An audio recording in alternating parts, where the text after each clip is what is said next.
Hello, I'd just like to thank Labroots for the opportunity to speak. My name is Bridget Algee-Hewitt. I'm a senior research scientist at Stanford University in the Center for Comparative Studies in Race and Ethnicity. I'm a biological anthropologist by training with specialization in forensic anthropology, and my area of focus is in computational methods for improving human identification, specifically along the U.S. Mexico border. And that's what I will be speaking about today. My talk, Forensic Anthropology at the Line, or the colloquial term for the border, advances in computational methods for the identification of the U.S. Mexico border dead. The recovery, laboratory analysis, and return of human remains of unknown identity is important in humanitarian contexts. And I would argue one, if not the most pressing areas of need and challenging areas of research for forensic anthropology today is the U.S. Mexico border. Violence, unrest, poverty, and persecution have forced thousands of Latin American migrants from their home countries to attempt the perilous journey al norte, through the deserts, the jungles, the urban spaces of Central America and Mexico. Some perish from dehydration, exhaustion, and injury. Others crumble under the weight of deterrence policies that shape the landscape of the U.S.-Mexico borderlands. In the last 20 years alone, over 7,500 migrants have been found deceased after attempting to cross the U.S.-Mexico border. Over 5,500 migrants have been reported disappeared. Countless more are missing and deceased, and many remains will never be found. Enforcement-only policies like Operation Gatekeeper, already 25 years old, or the present-day migrant protection protocols, which many of us know as the Remain in Mexico policy, represent strategies of control through deterrence. These acts of control are successful, but successful at increasing risk of death. The control policies also work to dehumanize migrants, and as deterrent actions, they not only increase the risk of death, but also the magnitude of actual death counts. The resulting counts then are a reminder of the humanitarian crisis and the human consequences of the militarization of the borderlands and the criminalization of the undocumented. Just as the undocumented are forced by structural, institutional, and physical violence into the shadowed margins of society in life, they are left to remain faceless, nameless, and disappeared, even in death. So, as a reminder then, in the last 20 years alone, 7,500 migrants have been found deceased when attempting to cross the border. 5,500 or more have been reported disappeared. Countless more are missing and deceased, and many remains will never be found. Perspectives can be, I think, better grasped by a more focused approach to the analysis. So we're going to look at today estimates from Pima County in Arizona, and that encompasses the Tucson area. Conservative estimates from Pima County alone suggest that over 3,000 migrants died while attempting to cross the border since 2000. 1,200 or so remain unidentified. And the Pima County Office of the Medical Examiner is one of the largest forensic anthropology case analysis centers for the border. So one of the problems with the border identification is the changing trends in death and identification success. And in a period when border crossing counts were or are historically low, at the end of the Obama presidency, they had actually reached an unprecedented level of reduction. Migrants are now perishing at ever-increasing numbers. At the same time, the ability of the forensic anthropologist to positively identify the migrant dead is declining at an unprecedented rate. Yet, we're finding that our casework protocols are not changing. Pima County Office of the Medical Examiner has reported a decrease in positive identification rates of migrant deaths from 75% in 2003 to 45% in 2013. It's remarkable to see such a change in only a decade, and it should give us as scientists and advocates and practitioners great pause and motivation for improving identification rates and actually getting at the source of this issue.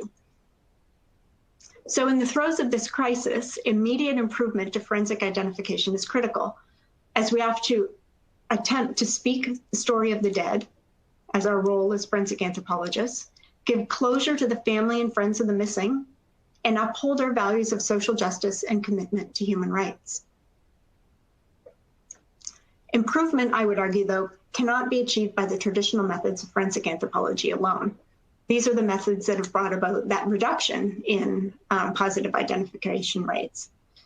And we are faced with a new border culture, a new border environment, given different policies and different peoples crossing the border. So these new conditions demand equally new and especially holistic approaches to casework ID that take all of not only the individual, but the context and the social conditions into account. And this is, I think, most important in light of the fact that migrants do not just disappear, they are disappeared. So taking into account that holism of the migrant, the missing migrant issue is critical, because there are several scientific and societal factors that actively impede the successful recovery, identification, and repatriation of missing migrants along the border. And there's numerous. They depend on the methods that we use, the reference collections that are used to facilitate these methods, the problem of DNA degradation, because we're working in the desert, so that's going to be a issue of DNA preservation. Post-mortem interval will also, in the desert, rapidly decompose remains, which changes your opportunity for making identifications using particular methods. The recovery context is critical, and I'm going to talk about that later, where the location along the border makes a difference in our ability to actually infer information about the individual. Preservation, again, DNA and soft tissue preservation, et cetera, is all going to be affected by environment. It's essential to note that while profiles may be uploaded to CODIS, border crossers are very rarely criminals, and they're very rarely then in criminal databases. They are mothers, fathers, sisters, brothers, families coming with children. They're not going to be identified then by using the traditional forensic means. That said, then, we have poor comparative databases. We don't have a comprehensive migrant database for families to report they're missing and include their DNA in, or for forensic anthropologists to include the DNA from those who have not yet been identified. We have shifting migrant demographics, which means that methods and protocols that were established under the assumption that all the migrants come from northern Mexico, that may have been true at one point in time, are radically outdated by the shifts in the demographic makeup of who's actually migrating now and crossing and dying on the border. There's also issues of infrastructure. Who is going to support this kind of work? The funding to pay for the DNA testing, the political policies that may prohibit certain types of activities or inhibit those, policies, whether or not those are political in terms of presidential policies, but they can be policies of people working within universities, areas where time is considered to be best well spent.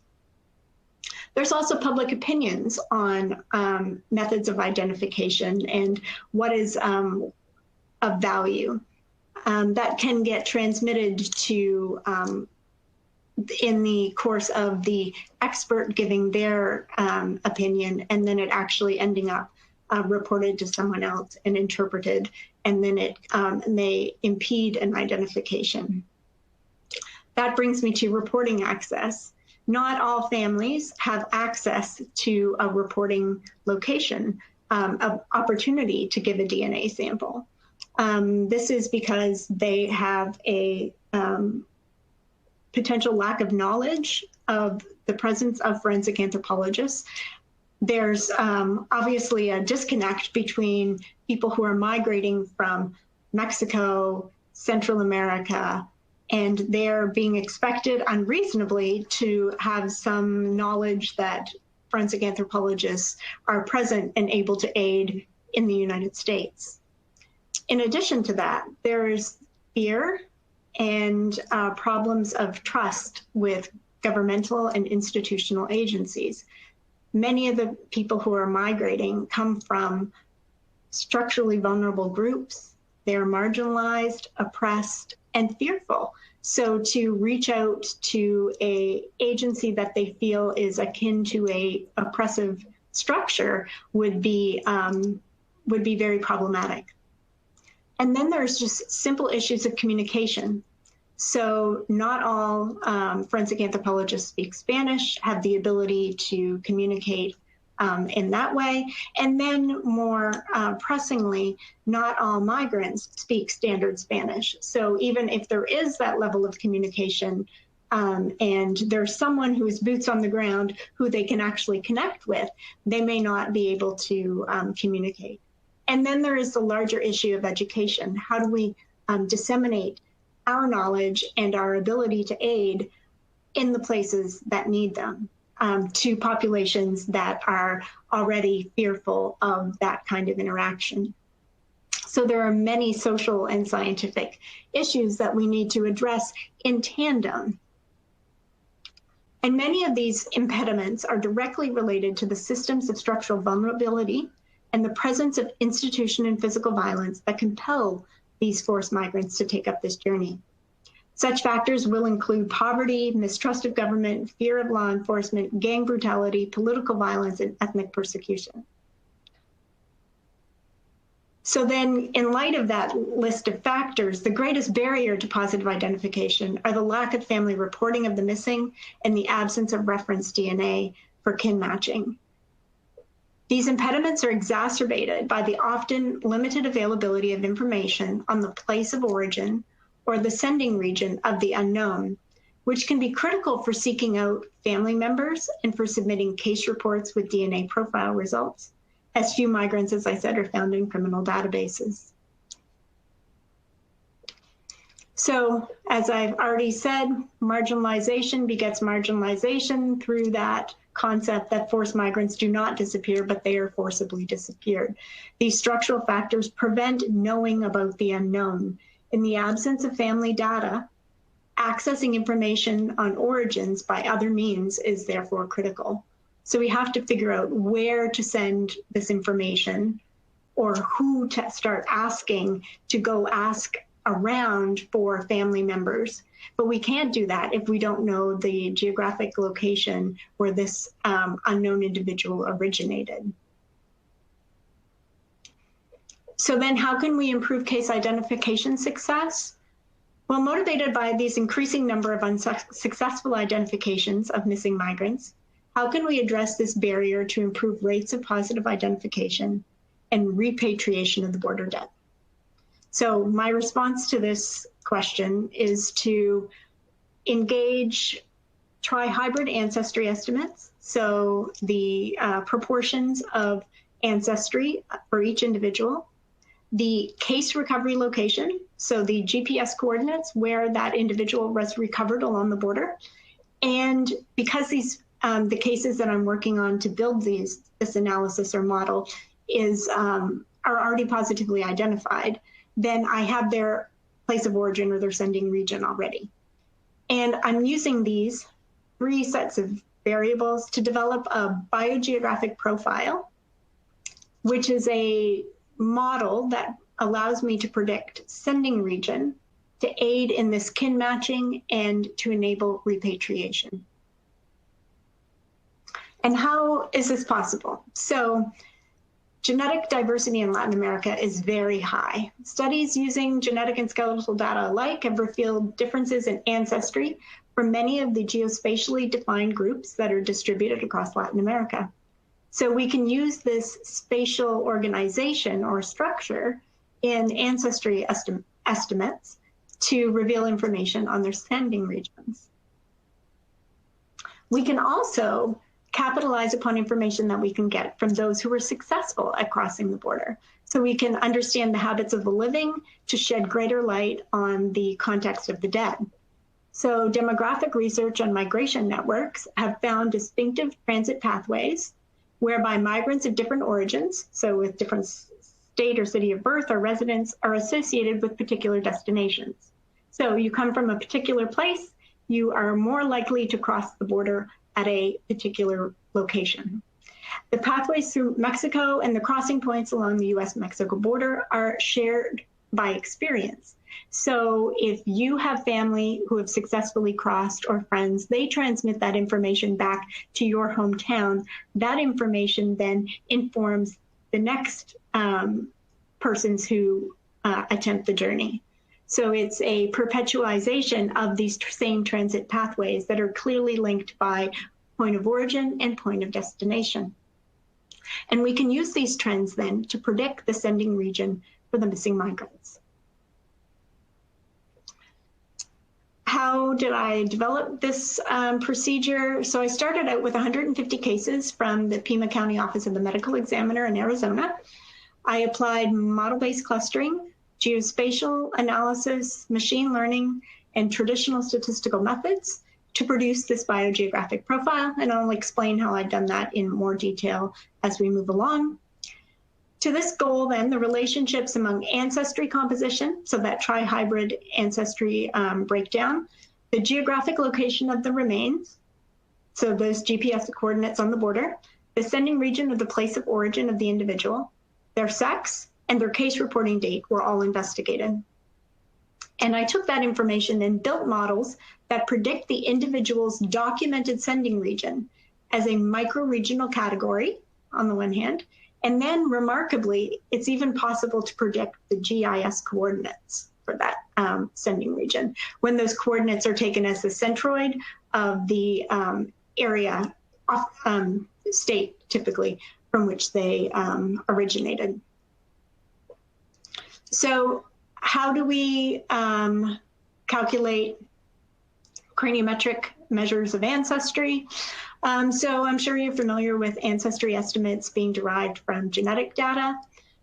Here, what I've done is I've rewritten the mathematics for the genetic, which is categorical trait analysis, to a continuous trait analysis so that I produce very similar results to the genetic data using almost identical or highly comparable mathematical procedures.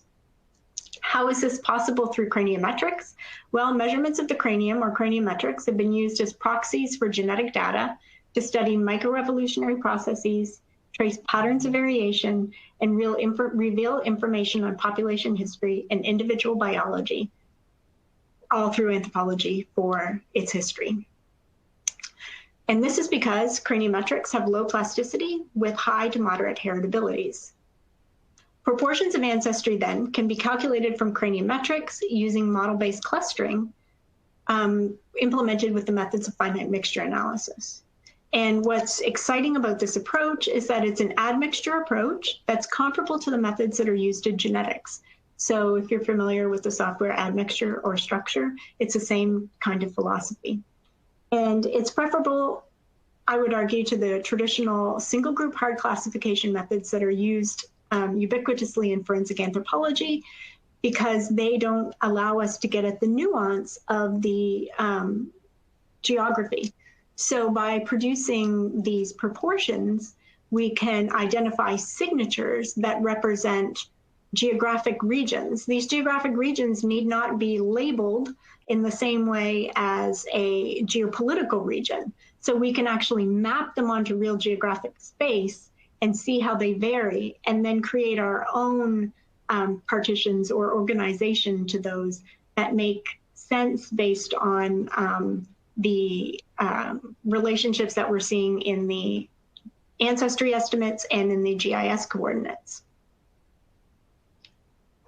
So how are these ancestry estimates actually produced? Each individual's ancestry is reframed as a mixture of parental contributors. And if it's tri-hybrid, we presume that Latin American peoples are have their ancestry made up by European, African, and indigenous components. So we calculate the mixture of those components for each individual. Or we can think of them as the degree of affinity between groups as well. So once you have those three components, then you can look at how much sharing occurs between different populations based on the similarity in their ancestry signatures.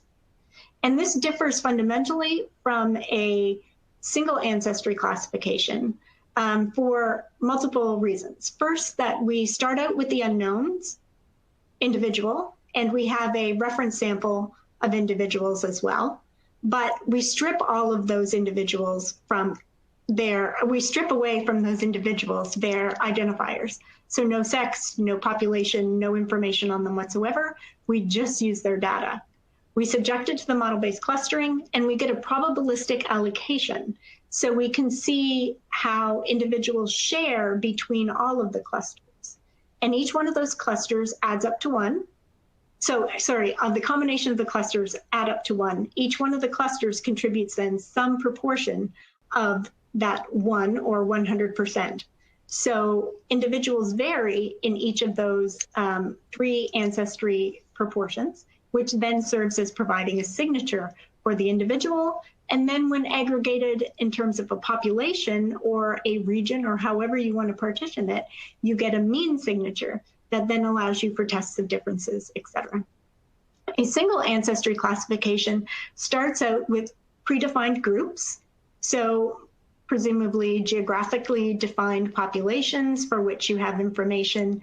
You have your unknown individual, and your unknown individual is allocated into one of those groups, even though that individual may not actually be a member of one of those groups if their true membership is not represented in the reference samples. Similarly, it doesn't address issues of admixture, which in current modern times is a really admixture is gene flow. So it's an important factor to build into our models. So what do I find then after I've done this analysis where I've looked at the correspondence between ancestry proportions, their place of origin, their place of recovery, and these other factors of sex and case year? Well, I found most predominantly that ancestry is structured by geography. Geographic signatures are revealed in the ancestry proportions, as I had hoped. These patterns can be used to determine then the likely sending region. So if we see in the map of Mexico, we can see that there is a gradation or a climb in the degree of European to indigenous ancestry. And that plays out well when we actually map the signatures in terms of the different regions of Mexico. So the southeastern part of Mexico has indeed individuals with a signature whose largest proportion is indigenous ancestry. Whereas northern Mexico, the individuals have their highest proportion of European ancestry. And then we can map out how everyone in between those 2 points fall. Similarly, we can produce the same kind of analysis for countries other than Mexico. So we can look at, this is the second chart, you'll see a series of countries and the same tri-hybrid ancestry proportions that create a signature that represents Guatemala or a signature that represents Puerto Rico. And instead of then lumping all cases as Hispanic, as is a tendency in forensic anthropology, we are now able to get at these individual populational trends that allow us to link population with geography. I also found that there are significant spatial relationships. So if we map the cases by their region of origin and their ancestry along the border, their place of recovery along the border, it's remarkable to see that the regions in Mexico cluster in particular places along the border, as I had hoped as well. So recall when I mentioned that we can learn about the patterns of the dead by studying the transit pathways and migration habits of the living. This, I think, exemplifies that way of thinking. So if you look at the lower right-hand corner map with the big circles, the circle in the center represents all the migrants from southern Mexico, and then the circles to the right-hand side and left-hand side represent the traditional area of Mexico and northern Mexico. And then the central area is falling as an overlap between the south and the traditional area. So we can see that there are clear patterns to where the migrants are coming from and where they're crossing. And then also, we see that there are patterns in their ancestry in those in the positions as well. And this spatial autocorrelation analysis is a formal test for that. So it demonstrates that in their ancestry patterns, there is more evidence of clustering than if it was just at random or by chance. And I think these two plots are perhaps the most clear and the most relevant. So we see that individuals crossing at the border are clustered based on their degree of ancestry. So individuals with high indigenous ancestry tend to be in the central part of the region along the border, whereas European are on the periphery. And if you think back to that previous slide with the circles, southern Mexico was in the central area of the border, which, of course, based on my other slide that showed that gradation in ancestry estimates, southern Mexico and high indigenous ancestry should be the pattern that we would like to see, and that's what's actually played out in the maps. So can we actually take this information then and build this into a model that can be used for prediction of that geographic region in Mexico? So I attempted first logistic regression. It explained only 38% of the variation and misclassified 43% of the cases.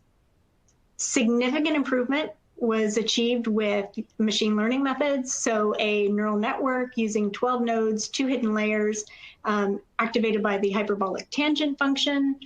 With that type of model, we got a really high prediction accuracy even with leave one out cross-validation. If we use a holdout sample, however, validation, the R-square and prediction accuracy was only slightly lower and still pretty remarkable. What I think I find most exciting is the use of discriminant function analysis, because it is well known among anthropologists and it's very simply implemented, and it doesn't have the same black boxing qualities that, say, a neural network does. And I found that discriminant analysis produced really exciting results. Overall, misclassification is low at less than 12% if we attempt to classify the individuals into their region of Mexico. And the best classification rate is for the north. And I will say that the classification rate is best for the north because most likely because I had also more northern samples. Once I balanced out the samples, north and south were quite equivalent. So what is the advantages of going through this more complex approach to addressing ancestry and questions of biogeographic profile estimation rather than just traditionally estimating ancestry and providing that within a case report?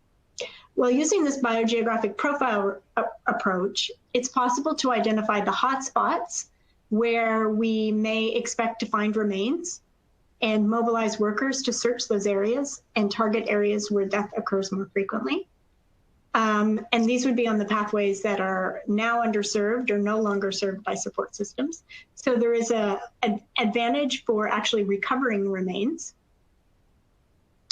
It also provides valuable lines of evidence to direct case investigations or to support partial identifications.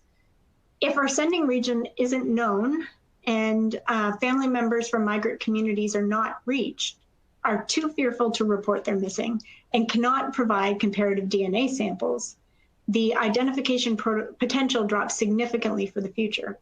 So we need a way that if we don't have family members coming to us to report or having the opportunity to go to someone, an NGO, a humanitarian aid group in their location to report a missing family member, how can we transmit that information back?